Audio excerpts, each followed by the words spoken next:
Bonsoir à tous, il est 23 h et c'est le moment du dernier journal de la semaine sur RTI 1. Dans l'actualité nationale, après un scrutin apaisé, la commission électorale indépendante a commencé la publication des résultats.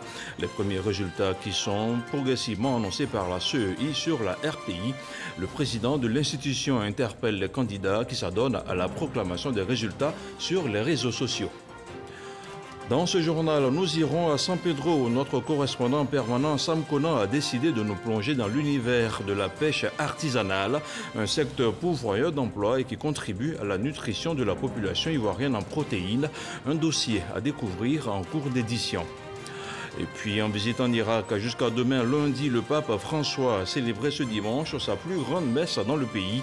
Des milliers de fidèles ont assisté à l'événement qui s'est déroulé à Erbil au Kurdistan irakien. Le pape se déplace sous haute protection dans un pays où se terrent encore des cellules terroristes clandestines. Et voilà pour les titres. Près de 7 millions d'électeurs se sont rendus samedi 6 mars aux urnes pour élire 255 députés à l'Assemblée nationale. Les résultats définitifs sont attendus d'ici le 9 mars. Mais déjà depuis hier samedi, la commission électorale indépendante a commencé la publication des premiers résultats. Les résultats annoncés progressivement sur votre chaîne RTI 1. Le scrutin s'est déroulé sans violence majeure, un climat apaisé que le chef de l'État, le président Alassane Ouattara, a tenu à saluer hier samedi après son vote.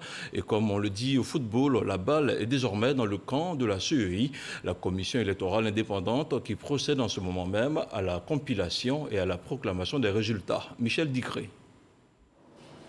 Circonscription 046, Trècheville commune.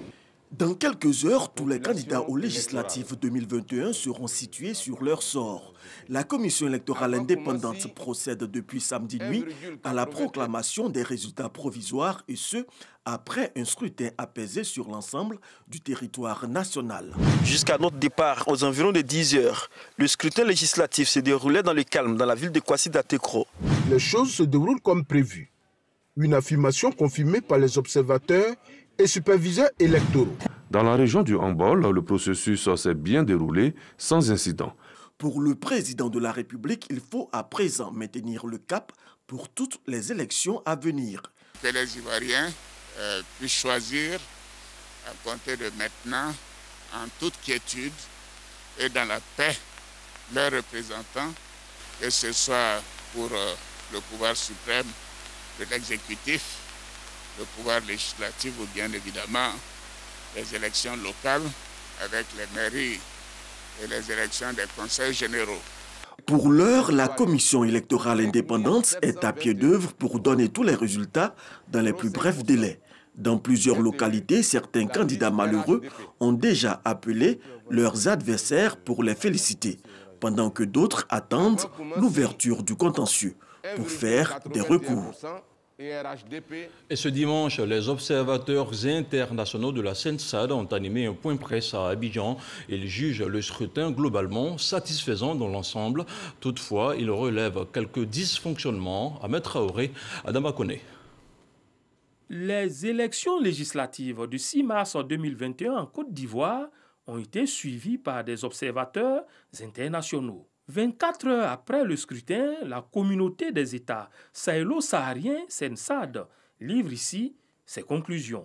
La mission d'observation électorale de la CENSAD a retenu que l'élection du 6 mars 2021 s'est déroulée conformément aux dispositions du Code électoral ivoirien et dans des conditions inclusives, apaisées et satisfaisantes pour toutes les parties engagées. La mission d'observation électorale de la CENSAD exhorte tous les candidats en lice à respecter les résultats issus des urnes et à recourir aux procédures et aux voies légales pour le règlement de tout contentieux lié à ces élections législatives. La mission d'observation électorale de la CENSAD saisit cette occasion pour féliciter la Commission électorale indépendante CEI pour toutes les mesures prises en vue du bon déroulement du processus électoral. La mission renouvelle ses remerciements au président de la République, son Excellence M. Alassane Ouattara et aux acteurs politiques ivoiriens qui ont rendu possible le climat de sérénité dans lequel s'est déroulé le scrutin. La mission d'observation électorale de la CENSAD salue également les autorités de régulation pour les efforts consentis afin d'assurer l'accès équitable des candidats des différentes circonscriptions aux médias d'État. La Convention de la société civile ivoirienne a fait le point de sa mission d'observation des élections législatives du samedi 6 mars. Elle affirme avoir déployé 151 observateurs sur l'ensemble du territoire national. Elle note que ces élections se sont déroulées dans un environnement généralement apaisé depuis la campagne jusqu'au jour du scrutin. Marie-Laure Goretti. La Convention de la société civile ivoirienne a observé des élections généralement apaisées sur l'ensemble du territoire national. Le déroulement du scrutin, la sécurité, la présence des représentants de candidats, la fermeture et le dépouillement sont autant d'étapes suivies par les observateurs de la Convention dans les centres de vote. La Convention de la société civile ivoirienne note que les élections législatives du 6 mars 2021 se sont déroulées dans un environnement généralement apaisé. Depuis les campagnes jusqu'au jour du scrutin, les parties prenantes ont fait preuve de plus de maturité. Malgré le bon déroulement du scrutin, la mission d'observation de la Convention dit avoir constaté des incidents. Elle fait des recommandations. La CSI se réjouit des retombées du dialogue politique qui ont permis la participation de l'ensemble des groupements et partis politiques. Elle se félicite également du déploiement des forces de défense et de sécurité sur l'ensemble du territoire. Toutefois, elle recommande au gouvernement de maintenir et de renforcer le dispositif sécuritaire pour les scrutins à venir, de poursuivre la dynamique du dialogue politique en vue de l'apaisement durable du climat sociopolitique. La Convention de la société civile a déployé une centaine d'observateurs à travers toute l'étendue du territoire pour ces élections législatives. Le reportage de Marie-Laure Goretti était commenté par Didier Nguessan. Après une première expérience lors de l'élection présidentielle, Indigo Côte d'Ivoire a été autorisé par la CEI pour superviser les législatives. L'organisation non gouvernementale était face à la presse ce dimanche pour faire le point de sa mission d'observation. De l'ouverture des bureaux de vote au dépouillement des bulletins en passant par le déroulement du vote, Indigo Côte d'Ivoire parle d'un scrutin apaisé malgré quelques incidents jugés mineurs. On retrouve encore une fois Didier Nguessan. La mission d'observation électorale de l'ONG Indigo Côte d'Ivoire a déployé pour ces législatives 500 observateurs sur le terrain. Ils ont couvert 1429 bureaux de vote. De leur rapport, il ressort un scrutin apaisé dans l'ensemble. L'élection des députés à l'Assemblée nationale du 6 mars 2021 s'est déroulée dans un environnement relativement apaisé sur l'ensemble du territoire avec des incidents observés dans un certain nombre de localités. 99% des bureaux observés par Indigo Côte d'Ivoire ont ouvert avant 10 heures. Les observateurs ont rapporté que les forces de sécurité étaient présentes dans 96% des centres de vote visités. Les agents électoraux ont systématiquement vérifié la présence de l'encre indélébile sur le doigt des électeurs dans 94% des bureaux observés. L'ONG a observé quelques incidents qui ont tout de même émaillé le vote. Ils sont jugés mineurs par le coordonnateur. La mission d'observation invite les partis politiques à s'abstenir de publier des résultats sur les réseaux sociaux avant la proclamation provisoire de la CEI et à utiliser les voies de recours légales. La troisième vice-présidente de la Commission électorale indépendante CEI était ce dimanche l'invitée de RTI 1. Salimata Porquet est venue parler du déroulement de l'élection législative du 6 mars. Je vous propose de suivre un extrait de son passage. Le président Koulibaly Kubière a invité tous les candidats à une réunion de la commission électorale pour leur expliquer le mode opératoire, ce qui est très important. D'accord. Les mêmes dispositions ont été prises. Le matériel électoral était dans les lieux de vote et dans les bureaux de vote à l'heure indiquée parce que le scrutin dure 10 heures. On commence à 8 heures et on finit à 18 heures. Bon, il peut arriver que dans certains lieux, on commence à 9 heures et bien on finit à 19 heures. Il faut respecter les 10 heures. N'est-ce pas, du scrutin. Mais tout s'est très très bien déroulé, tout le matériel était en place, surtout que les électeurs ont été quand même bien sensibilisés. Lorsqu'on leur donnait le bulletin, ils vérifiaient s'il y avait le sticker, sinon l'hologramme, sur leur bulletin de vote. Et les candidats que je voudrais féliciter, parce que les candidats et les électeurs ont été très compréhensifs cette fois-ci. Nous n'avons pas vraiment remarqué de grabuge. D'accord. Vraiment important dans nos localités. Les gens ont été très compréhensifs, ils étaient là à attendre et poser les questions qu'il fallait à tout instant. Et il est important qu'on les félicite. Mais ce que je voudrais dire, il est grand temps que les Ivoiriens comprennent que nous sommes tous des Ivoiriens. Il faudrait qu'on dépasse les problèmes ethniques. Ceci, c'est un message fort que moi-même je lance et au nom de la commission électorale pour dire que nous, commission électorale, nous organisons les élections en toute transparence, en toute impartialité. Nous ne sommes pas là pour soutenir Pierre ni Paul, mais nous sommes là pour soutenir la Côte d'Ivoire. Et nous faisons beaucoup de communication. Il faut communiquer. Vous avez vu les spots, vous avez vu les affiches et tout ce que nous pouvions faire comme communication pour que les populations ivoiriennes, c'est-à-dire que nos concitoyens, soient vraiment informés de la manière dont fonctionne la commission électorale indépendante. La localité de Tomodi tourne le dos aux violences électorales. Les populations victimes des événements dramatiques de la présidentielle prônent à présent la paix et la réconciliation dans la région du Bélier. Elles l'ont exprimé à l'occasion de la caravane pour des législatives apaisées. Une caravane initiée par Serge Koléa, ambassadeur de la paix. C'est un compte-rendu de Sidonie Davila.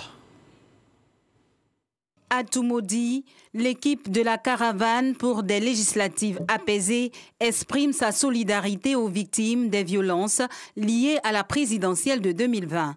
On se souvient que des affrontements avaient fait 4 morts, des blessés et d'importants dégâts matériels. Maisons brûlées, commerces détruits, des habitations désertées. 6 mois après, les populations se disent prêtes à tourner la page. Le médiateur, quand il est arrivé, ils ont monté même un comité de veille qui est en train de sensibiliser les gens à faire en sorte que prochainement cela n'arrive jamais. Après cette visite, une rencontre d'échange et de sensibilisation s'est tenue à l'esplanade de la sous-préfecture de Tomodi.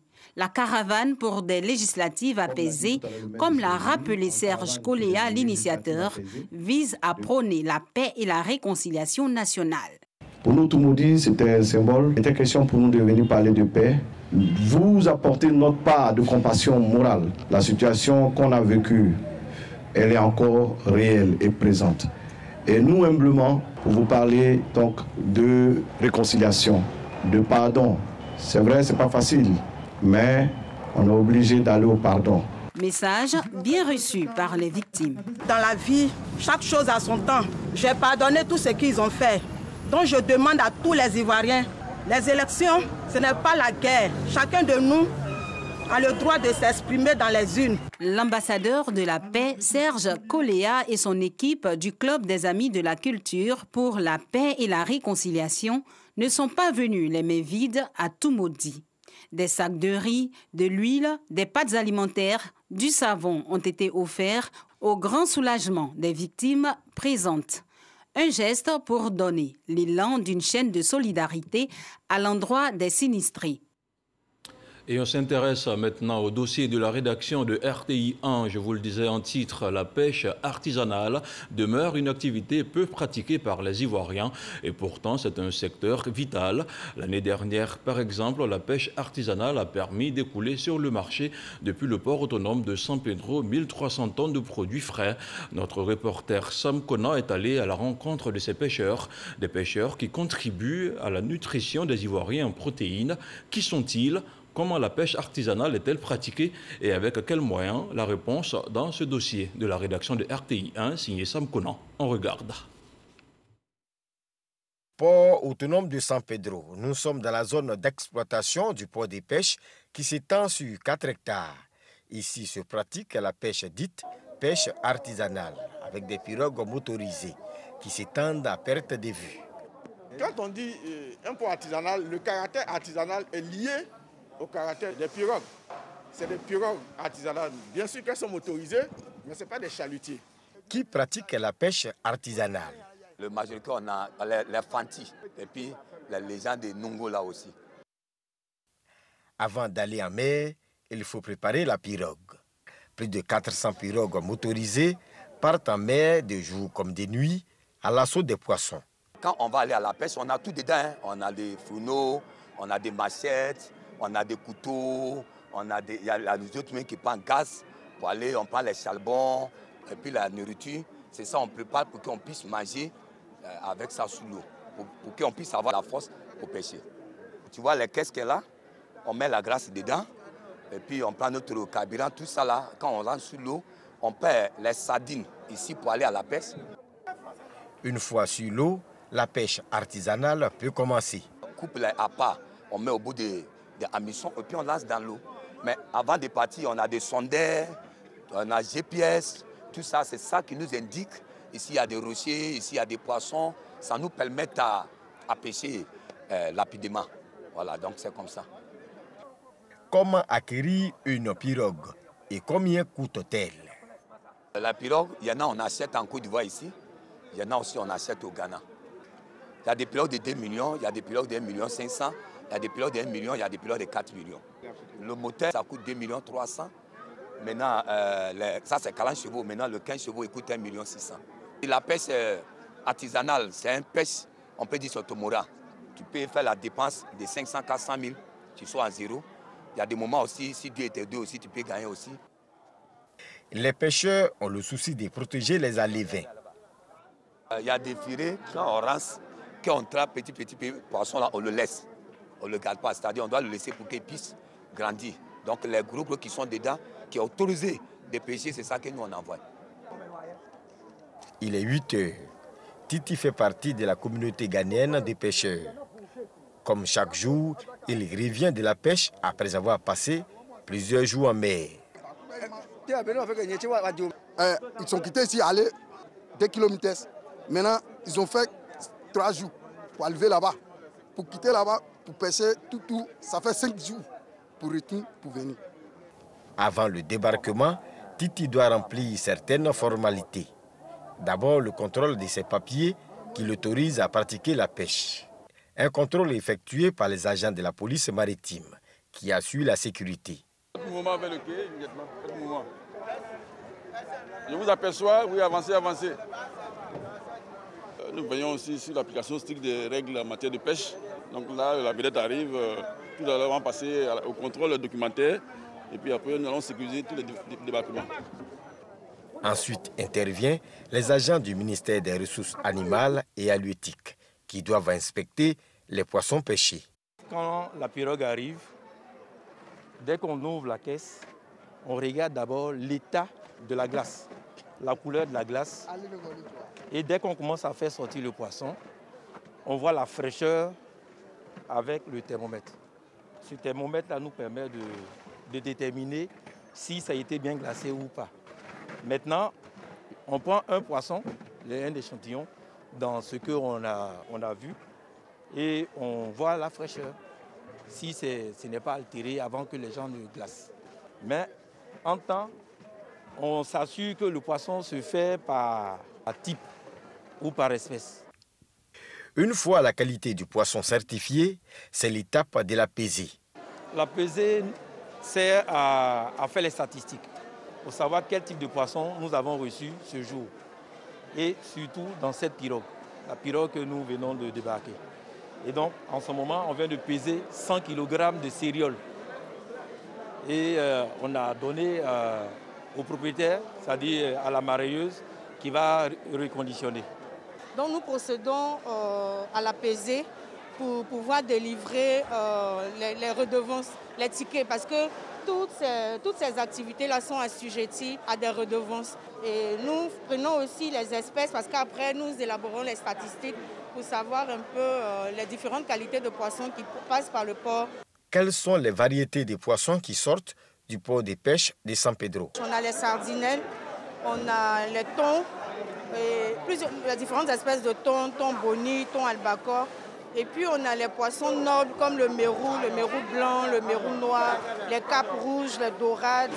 On a les pageaux, les brochets, les capes blanches, les sols, les sosos. Voilà, capitaine. Après la pesée, les marailleurs vendent le poisson à des grossistes qui, à leur tour, expédient tout le poisson ou presque sur Abidjan. En plus du port de pêche artisanal, la Direction générale du port autonome de San Pedro envisage de créer un port de pêche semi-industriel pour satisfaire la demande. On a en projet la construction d'un port de pêche semi-industriel qui va accueillir plus de chalutiers. Ça ne veut pas dire que le port artisanal va disparaître, on va le déplacer ailleurs. En 2020, 1300 tonnes de produits frais sont sortis du port de pêche de San Pedro. La pêche artisanale est un secteur vital. La Direction générale du port de San Pedro invite les jeunes Ivoiriens à s'y intéresser davantage. Dans l'univers des pêcheurs de San Pedro, un dossier de Sam Conan à revoir sur RTI 1. Autre chose à présent, plusieurs acteurs de développement local sont en formation pour s'approprier les outils de management des collectivités territoriales.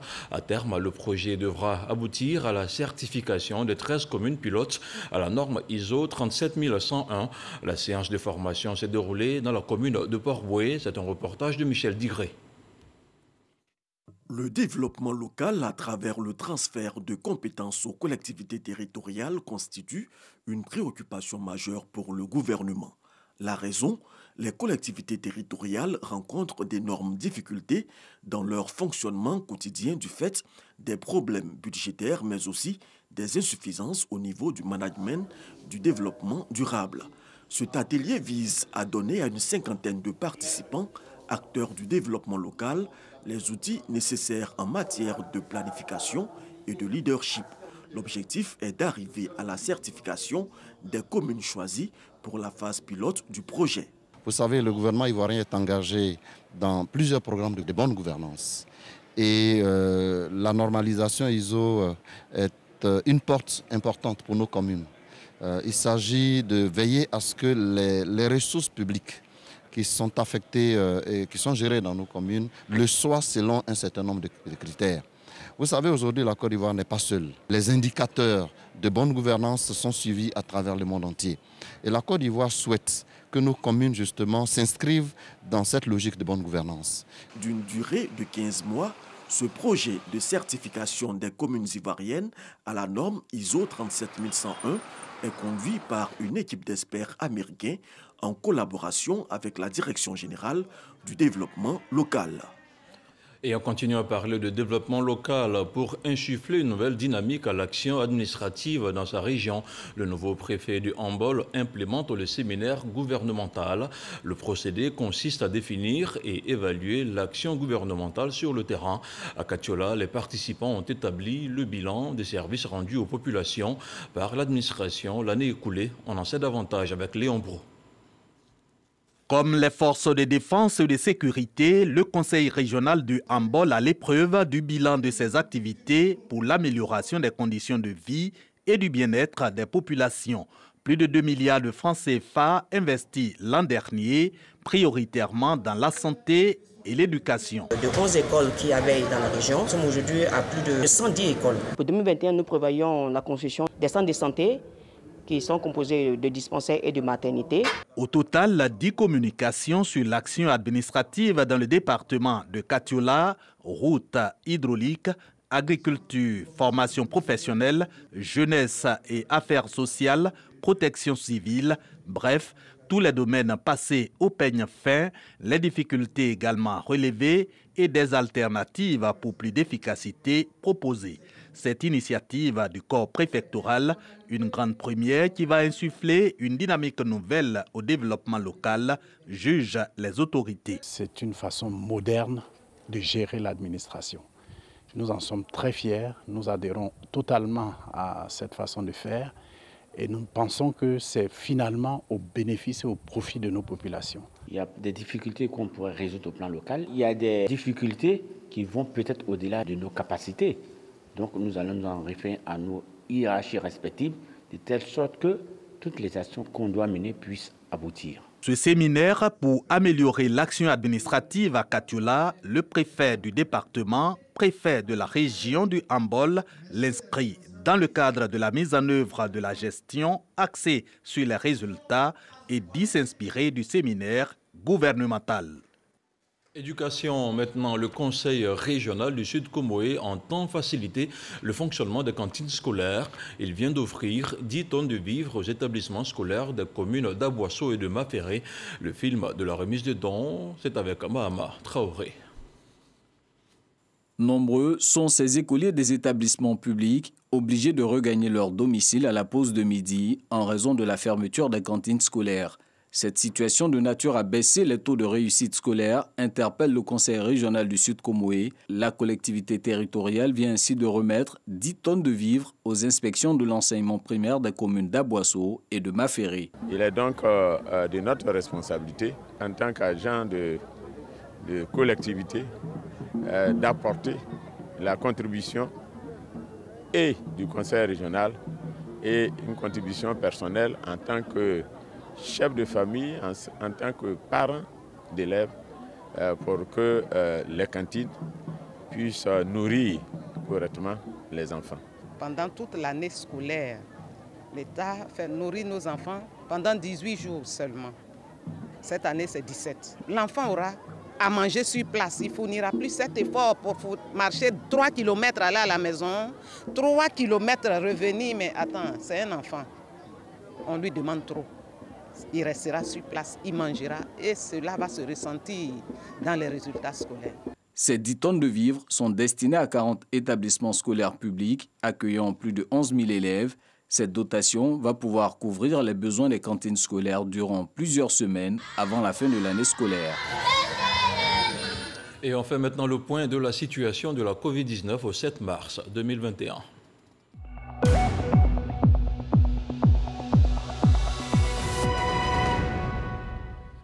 Le ministère de la Santé et de l'Hygiène publique a enregistré ce dimanche 7 mars 2021 252 nouveaux cas de Covid-19 sur 4 249 échantillons prélevés, soit 5,9% de cas positifs, 195 guéris et 2 décès. À la date du 7 mars 2021, la Côte d'Ivoire compte donc 35 187 cas confirmés, dont 32 708 personnes guéries, 202 décès et 2277 cas actifs. Le nombre total d'échantillons est de 442 583. Le ministre de la Santé et de l'Hygiène publique invite le personnel de santé, les forces de défense et de sécurité, les enseignants à se présenter au centre de vaccination au parc des sports de Trècheville afin de se faire vacciner gratuitement contre la Covid-19. Dans l'actualité hors de chez nous, lors d'une messe en plein air dans le stade d'Erbil, le pape François a demandé à la communauté chrétienne irakienne de ne pas s'enfoncer dans une spirale de représailles sans fin. C'était lors du dernier acte de sa visite en Irak à Erbil, une ville du nord du pays qui a servi de refuge en 2014 aux habitants de Mossoul et de la plaine de Ninive, alors pourchassés par les bandes armées de Daesh. La communauté chrétienne irakienne a perdu les 2 tiers de ses fidèles en moins de 20 ans. Place à présent au 7 sur 7, le tour du monde de l'actualité en 7 jours. C'est une compilation signée Sidonie Davila.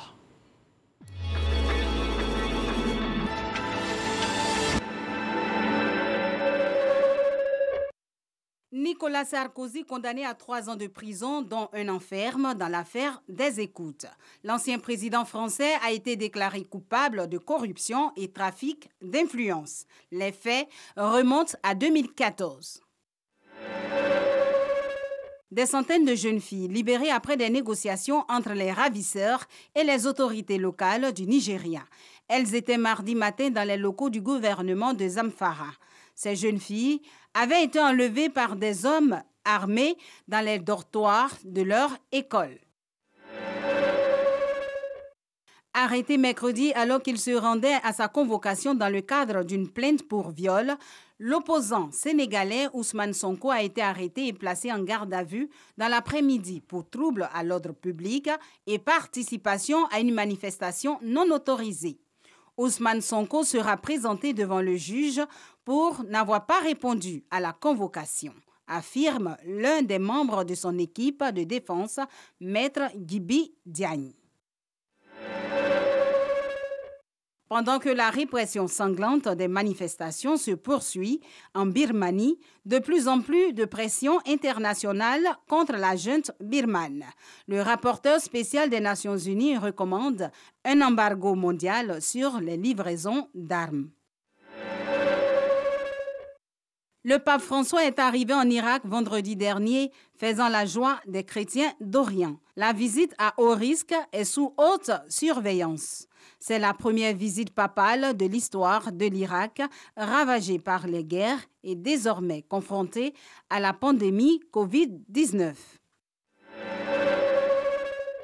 Le Mauritanien Ahmed Yahya a décidé de retirer sa candidature à la présidence de la Confédération africaine de football CAF ce samedi. La veille, le Sénégalais Augustin Senghor et l'Ivoirien Jacques Anouma avaient fait de même. Plus qu'un seul candidat en lice, le Sud-Africain Patrice Motsepe pour l'élection qui se tiendra le 12 mars prochain à Rabat. Les Suisses votent ce dimanche par référendum sur une loi interdisant la discrimination fondée sur l'orientation sexuelle.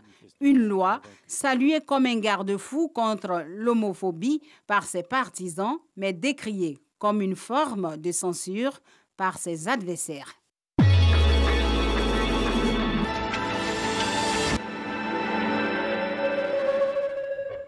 Ainsi prend fin cette édition. Merci de votre aimable attention et n'oubliez surtout pas de continuer à suivre la nuit électorale sur RTI 1 pour avoir tous les résultats du scrutin législatif. Bonsoir et que la paix soit chez vous.